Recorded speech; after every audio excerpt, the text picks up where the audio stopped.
Halo semuanya, di sini saya akan memaparkan materi informatika tentang metode penalaran dan logika penalaran inferensi.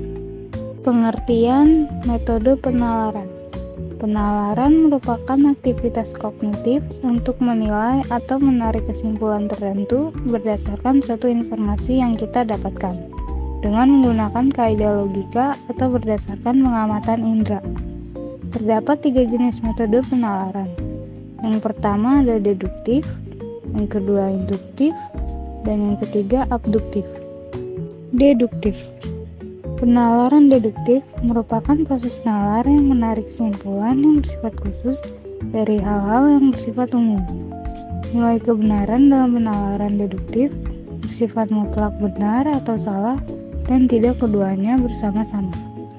Deduktif dibagi menjadi 2 bagian, yaitu yang pertama ada deduktif silogisme. Deduktif silogisme ini dibagi lagi menjadi 2 bagian, yaitu silogisme negatif dan silogisme error.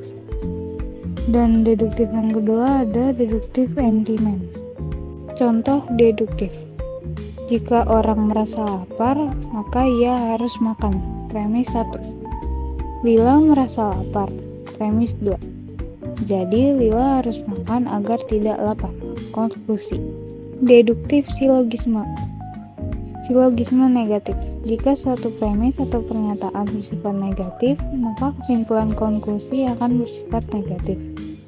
Silogisme error. Jika premis 1 tidak ada keterkaitan dengan premis 2, maka hasil konklusi akan menjadi error atau tidak nyambung. Contoh deduktif silogisme negatif. Orang yang memiliki penyakit diabetes tidak boleh memakan makanan yang terkandung banyak gula. Premis 1. Noel adalah penderita diabetes. Premis 2. Noel tidak boleh memakan makanan yang terkandung banyak gula. Konklusi. Contoh deduktif silogisme error. Camar sedang jatuh cinta kepada seseorang. Premis 1. Camar suka memakan buah anggur. Premis 2. Orang yang suka memakan buah anggur akan jatuh cinta kepada seseorang. Konklusi. Deduktif entimen merupakan penalaran deduksi secara langsung atau tanpa silogisme premis atau tidak diucapkan. Orang yang menderita diabetes tidak boleh makan gulali. Premis 1. Jessie menderita diabetes. Premis 2. Jessie tidak boleh makan gulali. Konklusi.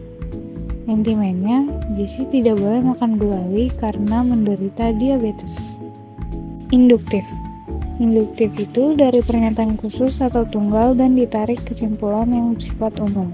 Contohnya, hewan dapat berkembang biak, premis khusus. Tumbuhan dapat berkembang biak, premis khusus. Manusia dapat berkembang biak, premis khusus. Maka semua makhluk hidup dapat berkembang biak, menjadi premis umum. Abduktif. Abduktif adalah metode untuk memilih argumentasi terbaik dari sekian banyak argumentasi atau alasan yang dianggap mendekati kebenaran. Lalu ada 4 cara mendapatkan argumentasi terbaik, yaitu yang pertama, komprehensi.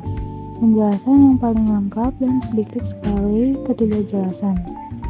Yang kedua, prediktabilitas. Penjelasan yang paling banyak menghasilkan prediksi yang dapat disangkal atau diiyakan.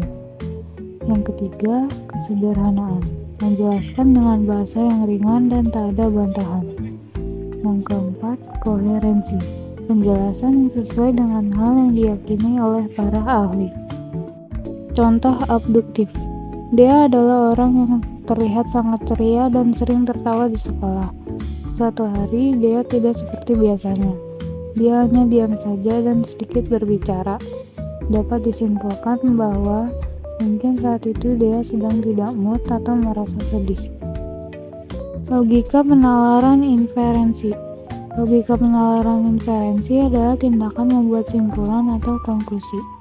Contohnya, Mona kehilangan uangnya saat menuju ke toko buku untuk membeli sebuah buku. Mona mencari uangnya dengan kebingungan dan raut wajah yang tegang. Dapat disimpulkan bahwa Mona sedang merasa gelisah dan cemas. Jenis inferensi.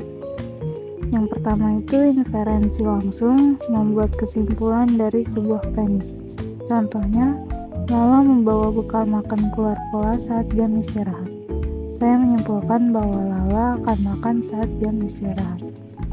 Yang kedua, inferensi mediasi, membuat kesimpulan dari dua atau lebih premis yang saling terkait. Contohnya, jika kamu tidak ingin sakit, kamu tidak boleh kehujanan. Cuaca sedang hujan. Ibu menyuruh kamu untuk membawa payung. Jadi kamu harus membawa payung agar tidak kehujanan dan kamu tidak akan sakit. Sekian pemaparan materi dari saya. Mohon maaf bila ada yang salah. Terima kasih.